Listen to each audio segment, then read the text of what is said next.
stable.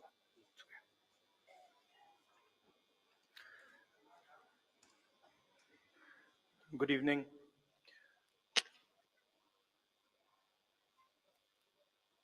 For me, Sitaram Yechury was a friend who operated in the political system. When people look at politics from outside, it's not easy to see the dynamics that take place inside the political system. It's an unforgiving place, harsh place, uncomfortable place, and it brings out mostly the worst in people. It's rare that you see that politics brings out the best in a person.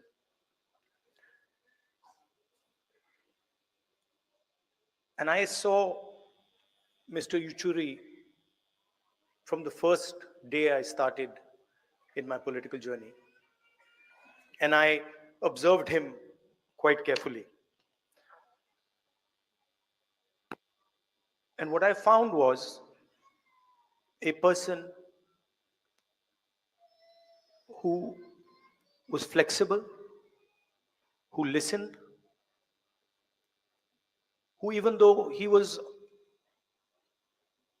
on the opposite spectrum ideologically, had the ability to understand where we were coming from, and he also allowed us to understand where he was coming from. He was a bridge, in a sense, between certainly the Congress party and other parties in the India Gathbandhan.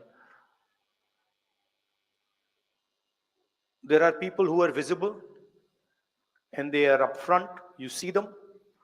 And then there is the glue that is not visible, that is hidden, but is actually what holds the structure together. And I would say Mr. Yechury was such a figure who, in the India Gathbandhan certainly, and the last UPA Gathbandhan, held the architecture together. And he held the architecture together because he was flexible, because he listened, and he didn't have the common traits that a lot of politicians have: anger, aggression, arrogance. These things were missing, and this is rare in our work. So he was a friend. I dealt with him a number of times, and I always noticed how the stress was countered with the cigarette. And this was always there. And I used to tell him, Yechury ji, what is this?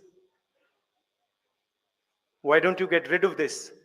And that, I think, is the only habit that probably he wasn't able to get rid of. He was also very close to my mother.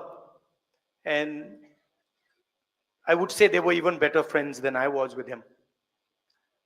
And a few days ago, he came to meet my mother. And they were sitting there. And I saw Mr. Yechury was coughing. And I realized that both of them have the same attitude when it comes to hospitals, which is that neither of them want to go to a hospital under any circumstances. I knew they were watching each other. So immediately I caught Mr. Yechury. I said, Yechury ji, you're going in the car, you're not going home, you're going to the hospital. And I told my office people that, look, he has to go to the hospital. And he was smiling. He was still trying to say, no, I'm not going to go. And that was the last time I saw my friend. I came to the hospital again with the view of seeing him, but unfortunately, that never happened. There were two moments when I was thinking about Mr. Yechury, and I was and I had no answer. One was when his son passed away, and I picked up the phone, and I didn't know what to say. I really just didn't know what to say, and I called him, and then I was silent on the other side because of what he was going through. Probably the hardest moment of his life. But then I met him a few days later, and the same Mr. Yechury, tough, brave Mr. Yechury was back. And then the other time I didn't know what to say was when I was writing to his wife after he passed. And I was trying to, I had got a draft. We get drafts of letters. And the draft just didn't fit. Normally the draft fits, and this draft just didn't fit. I had to cancel out everything. And so I was thinking, what do I say to his wife who's going through such a hard time? And the only thing I could say is that he was a person you could trust. He was a person that you were sure, 100% sure, that he wasn't compromised in today's situation where there are pressures. It's easy to get compromised. He was not compromised. And whatever he did, he always did for the interest of our country. Every single time, his starting point, and maybe my brothers in the left might not like it, but his starting point was India.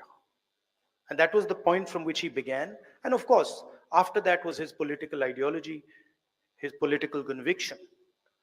But whenever he would speak to me about the BJP and the RSS, he didn't say, they're doing this and they're doing that. He said, look, this is a danger to the country. What they're doing to our institutions, what they're doing to our structure, what they're doing to our education system is going to destroy India. And that's how he lived his life. I'm very proud to have been a friend of his. Thank you.